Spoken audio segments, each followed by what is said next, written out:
За одоо Баянжалган сумын жишээ нь орохгүй байгаа. Тэр яагаад линк рүү орохгүй байгаа тий? Одоо энэ дээр ингээ байж. За засаг даргын захирамж. За энэ алдаа загаад орохгүй. За өшөө юу гэдэг тий? Тамгын газрын дарга аас орохгүй. Ингээд тий?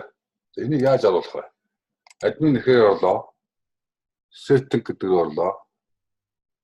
За permalink гэж. Permalink. За ийш орлоо. За энэ наамраг гэж юм те. За яг энийг наамраг гэдэг эргэж ингээд байрын солиод нэг хадгалчих. Save.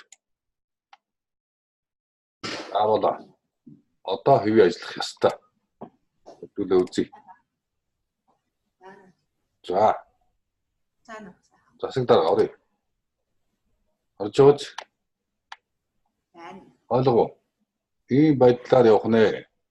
Апдейт сая рестор хийгдээд хүмүүсүүд орохгүй байгаа. Ингээд алдаа загаа процессууд ингэх юм. Засаг дарга орлогч хийгээч.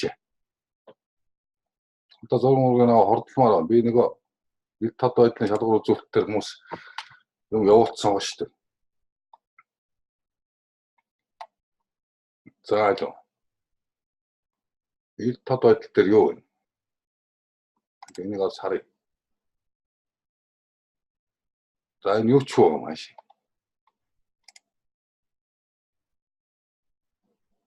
Баш энийгээ бүр ингээд яг ингэж харагдахаар. Гэхдээ дарангуут орж харагдахаар байх хэрэгтэй. За энэ төрөөсийн төлөв бодлого. Захирамжууд байгаа юм да. Үйл ажиллагаан дээр нөгөө хагас бүтэн жилийн тайлангуудын оруул файлаар.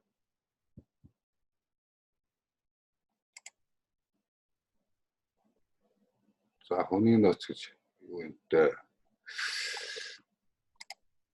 За сая ингээ Баянжалганы хэвээ ажиллаж байгаа ч setting permalink гэдэг рүү ороод энийг наамрын зүгээр нэг солиод тэгээ ингээ хадгалцгаа гэж. Тэгээд болоо. За бас